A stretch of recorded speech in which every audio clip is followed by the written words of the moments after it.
So give us your take on the co-main event and the main event.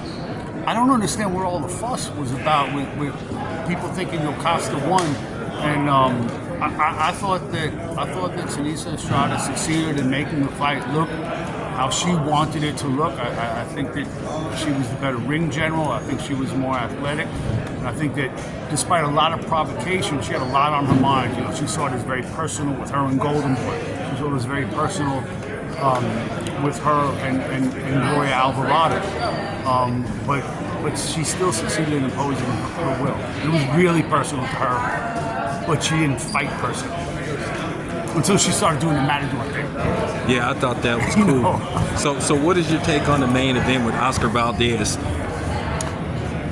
I had Liam Wilson winning the first 2 rounds, and he was bigger, he was longer, and he succeeded in using those assets. And you know, he's a funny kind of dude in that he grew up wanting to be in Australia a Mexican warrior. And once he turned into a Mexican warrior, that's when it became Oscar Valdez's fight.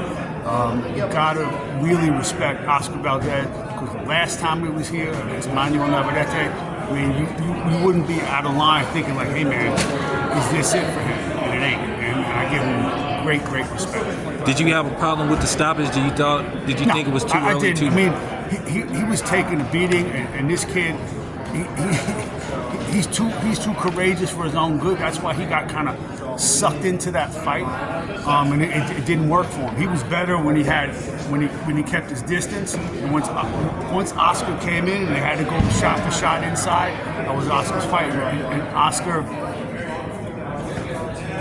won the psychological battle, and that's why the physical stuff followed.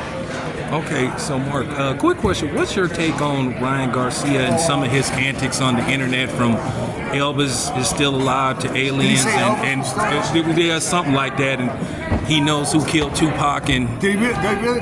he wasn't even born when Tupac got killed, but hey.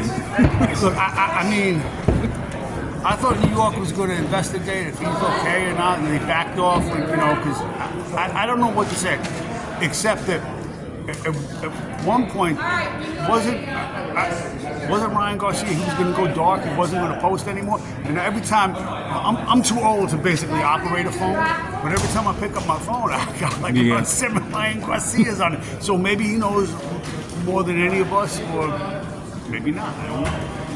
Do you think he's gonna even go through with this fight? Do you see him pulling something? He's threatened to bite. He's threatened to bite Devin, Haney, and everything, and get himself disqualified. And a lot of people are worried that something crazy is gonna happen in the fight. I tell you who I think should be the most worried is Devin Haney, because I think I mean, look, I'm not there, I'm not covering it like that, but. I think it lines up well. I think all of this lines up well for Devin Haney. And Devin Haney, he's not like a knockout artist, but he's a tough kid, and he's physically strong. And I admire him fighting Regis Prograis, and I admire him taking his fight. Guys talk about the big fights. He's fighting them. And he's managed with his father to stay unaligned. I respect that. So, I mean, answer your question, the guy who should be worried the most is Devin, because I think he wants to fight, and I think he needs it. All right. Hey, Mark, appreciate you talking to me. Appreciate it.